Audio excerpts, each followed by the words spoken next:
you know I ain't gonna waste no time either, boy. My G. Before I start this bitch, man, do your thing. Just do your thing, bro. Just do your thing. Do your thing so a nigga do his thing. Simple. But PunchMadeDev exposed. Oh, let me see what's up. Alright, that scamming ass nigga though. Let me see what up though. Fuck that. Video should be considered for entertainment purposes only. The actions and information that follow are fictional and/or reenactments. Do not try this at home. Understood.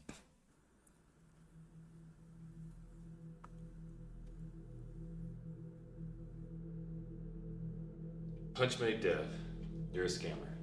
Some would say. So what got you into scamming?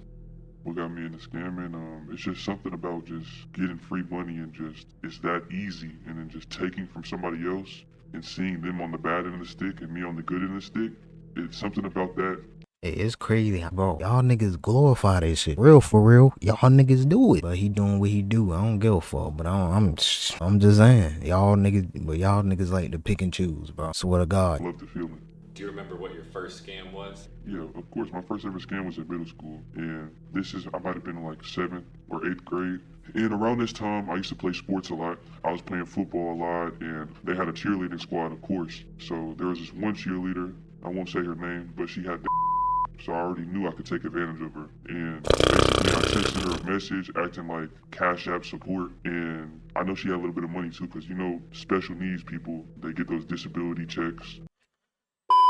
You see what I'm talking about? He literally sitting up here telling you, and no hating shit, bro. I'm just keeping it real. Me, I don't give a fuck. Long it ain't me. You do what the fuck you won't do. Nigga would take advantage of a special need motherfucker. Give me that, nigga. I know her parents were giving her money for lunch food and to spend in the cafeteria. Shit to do with she would that. always go in there. See me, I had just the regular lunch. She would have the special lunch and she would have cookies and chips. So that already pissed me off to see her doing better than me. So I basically logged in. I asked her for her password. So basically, he a hating ass nigga. Literally, that's all he said. That's literally all he said. It be them hating ass niggas that be trying to take shit from you, bro. Your fame, your money, your life, nigga, it don't matter. I said if she doesn't give me her password, her account will be deleted. And the IRS will be after her. Like something along those lines. And she texted me her password, then I said I need the code. I got the code, I logged in, I sent myself all the funds. And I also logged into her Instagram. I posted on her account and just ruined her entire career. Because a lot of the teachers, a lot of the parents follow her. Because you know, people just, for some reason, tend to cater to the people. So everybody's seen the post. I was posting, make it seem like she's racist, posting and saying and doing all of that. And she ended up getting kicked out of school. Yo, this nigga's a hating ass So how nigga, does it bro. make you feel after doing something like that to somebody? I mean, how does $5,000 feel? How does $10,000 feel? A lot of people don't ever see that. A lot of people don't even have that, acquire that once in their entire life. So I would say I feel great. Now for the other people, I can't tell you how they feel. But I can tell you I don't give a f. You so much of a for self ass nigga. You a envious, hating ass nigga. You don't give a fuck about nothing you doing. You don't give a damn. What has been your most profitable scam to this day? My most profitable scam, I would say wires. How much do you make off of one wire? It depends on what type of account it is, what type of person that is. It's a business account, a company account, a personal account. But I will say my biggest wire was for $350K out of a business account. Off of one wire? Yeah, one wire out of a business account. They did blow up slides like for the kids, and I don't want to see any of the kids happy. So after getting a scam that big, do you not feel paranoid at all? I don't feel paranoid. I know exactly what I'm doing. I've been doing this for years. Still haven't been caught to this day. A lot of people try to compare me to maybe Bam Kevo, Hush Puppy. I'm not them. I'm not Al Capone. I'm not them. They don't know what they're doing. I'm anonymous on the internet. You anonymous on the internet, nigga. We know of you, boy. Why you keep doing this police ass shit anyway? You talking about this shit. I don't give a fuck. I will never Shit, be caught. that's you. It's impossible. I'm invincible. I'm PunchMadeDev. So let's talk about that. PunchMadeDev. Aside from scamming, you also rap. You make music. And in a lot of your music, you talk about scamming and all of the terrible things that you do to people. I mean, I say it's a hobby. I will say, ruining a bunch of people's lives, scamming a lot of people, you lose a lot of friends, you lose a lot of family, so I don't really have anybody to talk to. So me making music is just my way to tell my story, and I feel like my story needs to be heard because I'm not getting enough credit for ruining these people's lives. When I see somebody get scammed, or when I see somebody's life go from great to terrible, they're not giving me enough credit. So you feel like you're a good role model. I feel like I'm a great role model. I'm teaching kids on how to not care about others' opinions and only think about themselves. See, a lot of people just want to think about helping everybody else and putting everybody else first. And if you put yourself first, you don't got to worry about relying on anybody else. You don't got to worry about another person's opinion. You can just do whatever you want. Hey, he ain't lying. Hey, I will say this. That nigga not lying. If everybody was just doing their own thing, bro, the world be a better place, bro. I promise you. Own the world. The world's in my hands. So have you ever scammed anybody within the music industry? I wouldn't say scam, but I have hacked another rapper. And this is around when X died, and there was this rapper blowing up named Soldier Kid. And just like I said, I don't like when other people get credit for things they didn't do. I want all the evil credit to go to me. So I SIM swapped his account. His number was linked to his Instagram account, so I already had his number. I called up there, SIM swapped it, logged into his Instagram, and I started posting it, egging it on, saying, yeah, he's the one who killed it, because really I was trying to ruin his life, put him in jail, and then I was just scamming everybody for features from that account. I had 21 Savage in the DMs, everybody in Soldier Kid's DMs, and I was scamming everybody for features. I guess that is smart, that if you're gonna scam somebody, Yo, this nigga's a buff, bro. This nigga's he a deviant, bro. This nigga's a deviant. He's a deviant. This nigga's a deviant, bro. He's different, bro. I will say that for sure. He more deviant than me, bro. it might as well be somebody somewhat famous, right? Yeah, because I can get a lot of connections from it. I can finesse a lot of things, and I can be that person behind that account. And at the end of the day, I delete the account. Because I don't want them to get their account back. I don't want them to try to continue their career. Once you're on my bad side, it's over for you. So did you really scam Aiden Ross? Did I really scam Aiden Ross? Of course. He's an easy target. He doesn't know what the f he's doing. He's loose. He moves loose. He doesn't use VPN.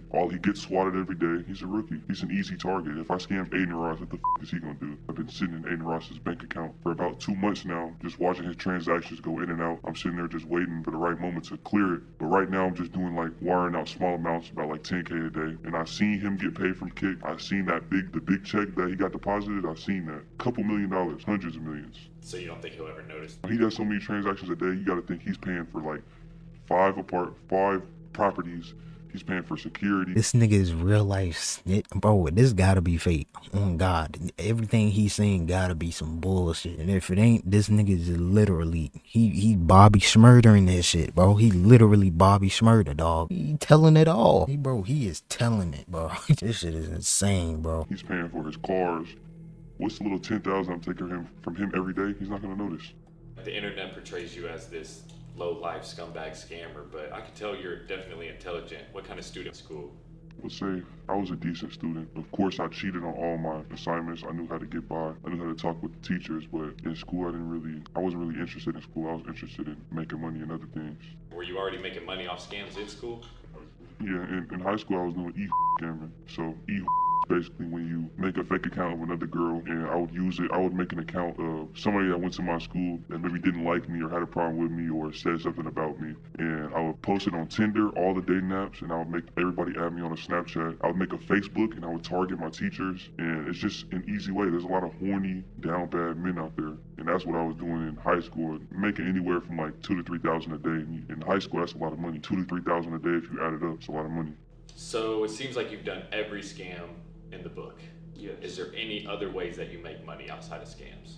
Surfing the dark web one day, I kind of get bored, and I've already, like you said, I've already hit every scam. I've done dumps, CCs, I've cleared accounts, I've cleared trust funds, and it just kind of gets boring. When you're doing it so long, you don't get the adrenaline rush anymore. So searching on the dark web, I came across the whole drug market on there, and you can find almost anything on there. And a big thing in my city is perks and pills, so I took interest into that. Is that what you're talking about on your song, Long Live Heather? Yeah, Heather played a very big role in my, I guess you could say, pill career. So you're saying that song is true?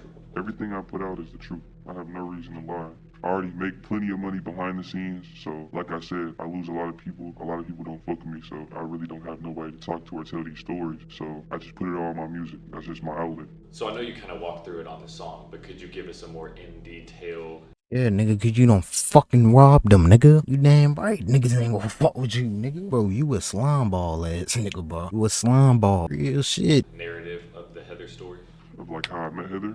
How you met her, what What happened? So this is around, well, I'm getting the pills in, right? I'm shipping them in from the dark web. I'm getting in perks, Zans. Now the thing with perks, people tend to get more like, the things with perks is, I like perks because Zans, it'll be like a lot of people, like once you get addicted to Zans and you don't have enough money for Zans, they'll do anything to get that Zan. But the things with perks, I feel like they're more addictive, they're easier to finesse. So that's what I started to go with, like it's the perks. And maybe in like the first week or two, I had plenty of clientele, I was booming, and I already had money going into this. So you gotta think, I can afford just telling the junkie, hey, bring your friend to me and I'll give you a free pill. So it started like that and I got clientele booming. Then it's when I thought, like I said, I always think how I can do more, how I can make this better and bigger. And then that's when I got introduced to mixing pills with fentanyl. The thing is, most people use fentanyl just to stretch their profits out, like from dough with a triple. But I was solely using it just to kill people.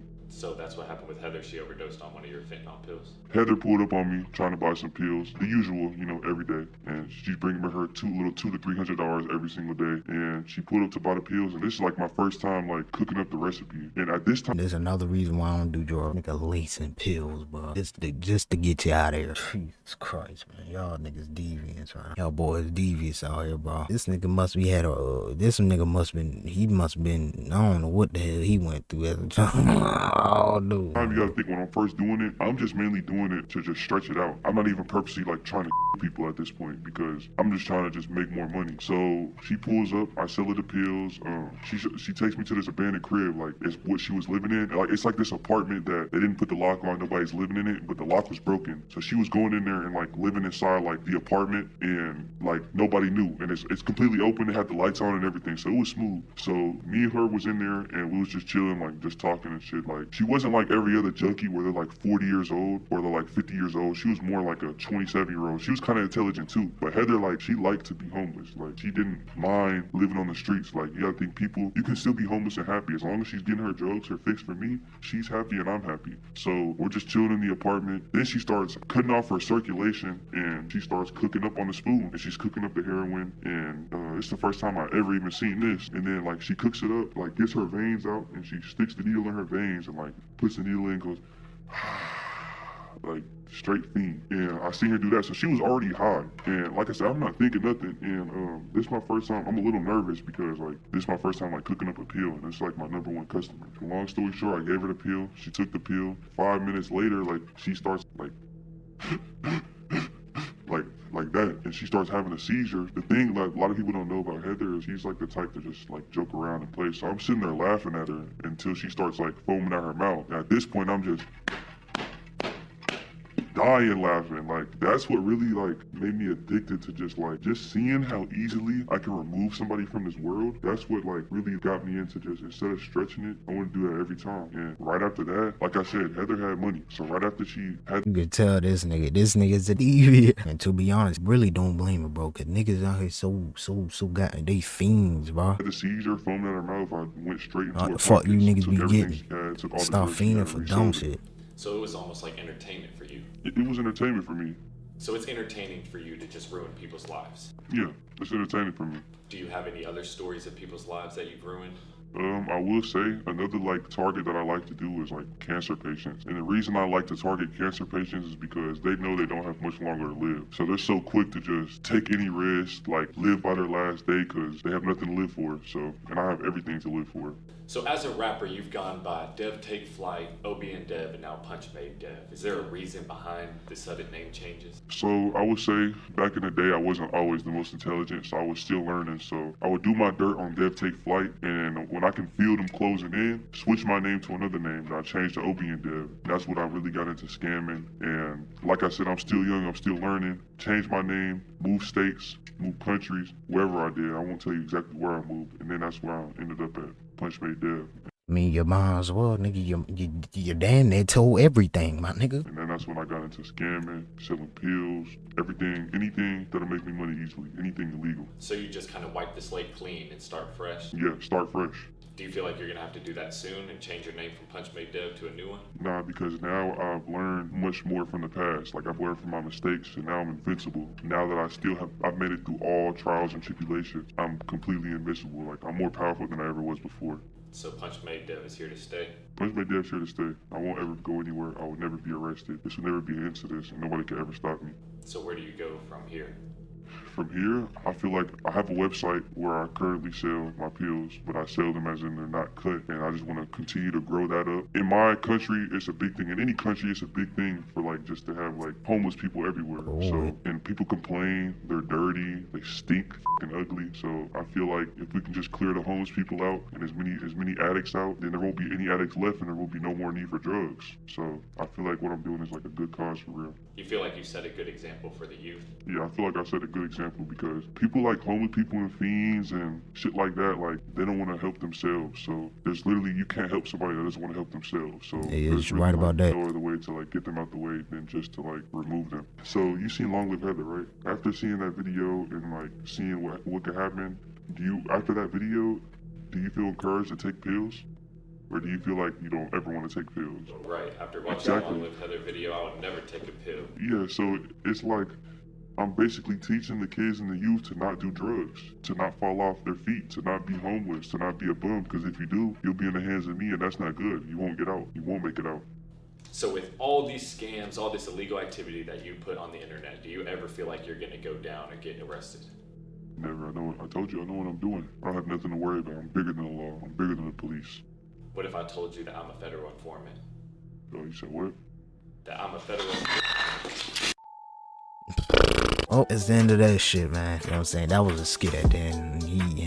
It is what it is. I fuck with it though.